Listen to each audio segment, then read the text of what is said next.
시인 기질이 없는 수학자는 진정한 수학자가 아니다. 19세기 독일의 수학자 칼 바이어스트라스의 명언입니다. 베티가 뽑는 수학과학에서 가장 위대한 시는 무엇일까요? F는 M이죠. 미적분을 만든 뉴턴은 이 시를 통해 모든 물체는 힘을 받으면 가속도, 즉 속도의 변화가 생긴다는 우주의 보편적인 운동 법칙을 표현합니다. 이 시를 해석하면 자동차, 행성의 운동 등 만물이 움직이는 원리를 이해할 수 있는 것이죠.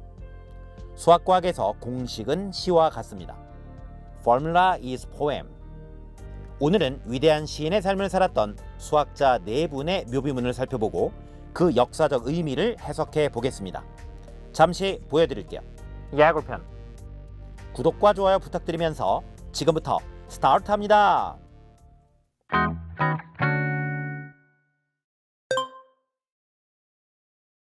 첫 번째 등장인물은 아르키메데스입니다.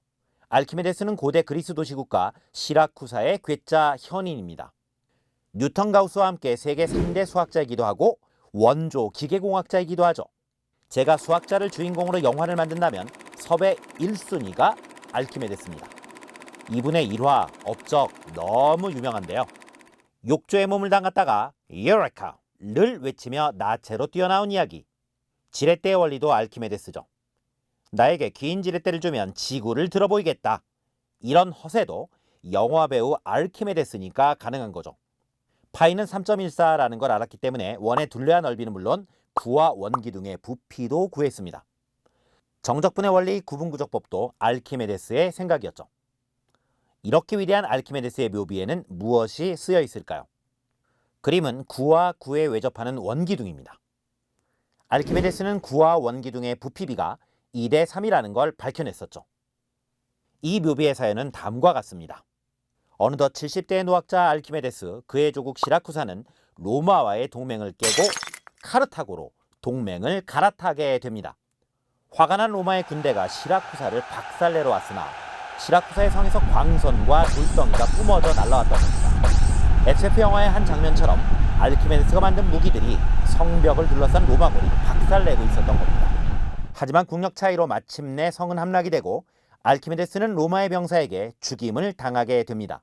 이를 안타깝게 여긴 적장 마르쿠스는 아르키메데스를 안장하고 묘비에 그를 상징하는 구와 원기둥을 새겨 넣었다고 합니다. 이 그림은 시대의 현인 아르키메데스에게 로마가 바치는 한편의 헌정시로 느껴집니다. 두 번째 주인공은 3대 수학자는 물론 수학계의 꽃, God of all time, 가우스입니다. 그가 있는 곳엔 무엇이 남아있을까요? 바로 17개의 날개를 가진 별입니다. 리오넬 메시가 나중에 이런 말을 하면 사람들이 공감할 겁니다. 나는 걸음마보다 축구를 먼저 배웠다. 수학자 가우스는 확실히 이런 말을 했습니다. 나는 말보다 계산을 먼저 배웠다. 수학자 가우스는 어릴 때부터 클래스가 달랐습니다. 11살에 1부터 100까지의 합을 몇 초 만에 구해버린 일화도 있고 19살에는 정 17각형을 작도하여 이미 스타 수학자의 길로 접어들었습니다. 25세에는 최소제곱법을 이용하여 소행성 세레스의 궤도를 예측했죠. 이후 79세로 사망할 때까지 수학, 천문학, 전자기학에 지대한 업적을 남겼는데요. 가우스는 자신의 묘비에 정 17각형을 그려달라고 부탁을 했는데요. 묘비의 17각형을 그리다 보면 둘레가 울퉁불퉁한 원처럼 보입니다. 그래서 17각형 대신 17개의 날개가 달린 별을 그려 넣었던 거죠. 어떤 축구선수가 리즈 시절에 원더골을 터뜨려 스타덤에 오르게 되고 축구계의 레전드로 살다가 언젠가 인생을 마감할 때 본인에게 가장 기억나는 장면은 그 어린 시절의 원더골일 수 있겠죠. 가우스에게 리즈 시절의 원더골은 정 17각형이었던 것 같습니다. 수학계의 알렉산더, 다비드 힐베르트 들어보셨나요? 힐베르트 무한호텔로 유명한 분이죠. 먼저 알렉산더 대왕 이야기를 하겠습니다. 33세의 젊은 나이에 세상을 떠난 알렉산더 대왕의 마케도니아 제국은 초단 기간에 지중해를 제패했다는 점에서 몽골 제국이나 대영 제국 못지않은 평가를 받습니다. 하지만 그의 업적은 사후에 더 위대해집니다. 알렉산더의 꿈은 세계를 하나로 융합하는 것이었는데요.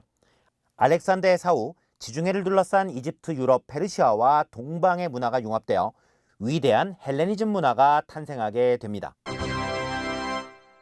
이제 힐베르트 이야기로 갑니다. 힐베르트의 비문에는 이렇게 써 있습니다. 우리는 알아야 한다. 우리는 알게 될 것이다. 1900년 8월 6일 프랑스 파리에서는 제2회 국제 수학자 대회가 열렸습니다.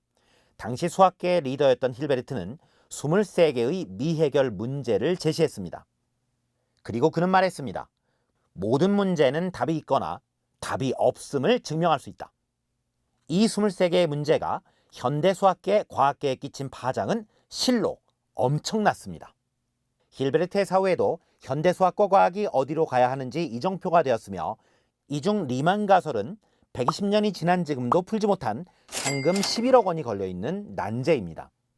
힐베르트가 퀘니스베르그 연설에서 남긴 명언이 있습니다. 우리는 알아야만 한다. 우리는 알게 될 것이다. 힐베르트의 묘비는 수학계의 알렉산더 힐베르트의 정신을 기리고 있습니다. 오늘 마지막으로 소개할 묘비는 방정식의 아버지 디오판토스의 묘비입니다. 이분의 대표적인 저서는 산술이라는 13권의 책인데요. 산술에 보면 1차, 2차, 3차 방정식은 물론 부정방정식까지 나옵니다. 3세기면 우리나라는 삼국시대인데요. 그 옛날에 정말 대단했죠. 그렇다면 방정식의 아버지 디오판토스의 묘비에는 무엇이 쓰여 있을까요? 그는 일생에 6분의 1을 소년으로 12분의 1을 성년으로 살았으며 7분의 1이 지나 결혼했다. 결혼 후 5년 후에 낳은 아들은 아버지 나이의 꼭 절반을 살았고 아들이 죽은 지 4년 뒤에 그는 세상을 떠났다. 그는 몇 살까지 살았는가? 그의 묘비문에는 역시 방정식 문제가 쓰여 있습니다. 이 방정식을 풀어보겠습니다. 디오판토스가 사망한 나이를 x라 할 때 6분의 1x 더하기 12분의 1x 더하기 7분의 1x 더하기 5 더하기 2분의 1x 더하기 4는 디오판토스의 사망한 나이 x라고 놓을 수가 있겠죠. 개수가 복잡하지만 1차 방정식에 불과하고요. 이 방정식을 풀면 x는 84, 디오판토스는 84세까지 살았다는 겁니다. 저는 이 묘비문을 가장 위트 있는 묘비 1순위로 뽑고 싶습니다. 디오판토스의 생애를 한 문장으로 표현한 멋진 시라고 생각합니다. 이번 시간은 4명의 수학자 알키메데스, 가우스, 힐베르트, 디오판토스의 묘비문이 주는 역사적 의미를 살펴봤습니다. 울림이 있던 시간이었습니다.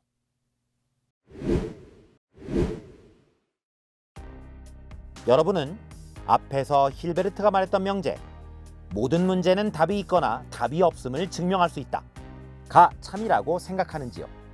당시에는 누구나 힐베르트의 생각을 받아들였을 겁니다. 적어도 천재 수학자 괴델이 이걸 발표하기 전까지는요. 괴델이 날린 한 방이 힐베르트에겐 KO 펀치가 된 겁니다. 오늘 준비한 영상은 여기까지입니다. 여러분은 자신의 묘비에 무엇이 새겨지길 바라시나요? 다음에 만납니다. 바이.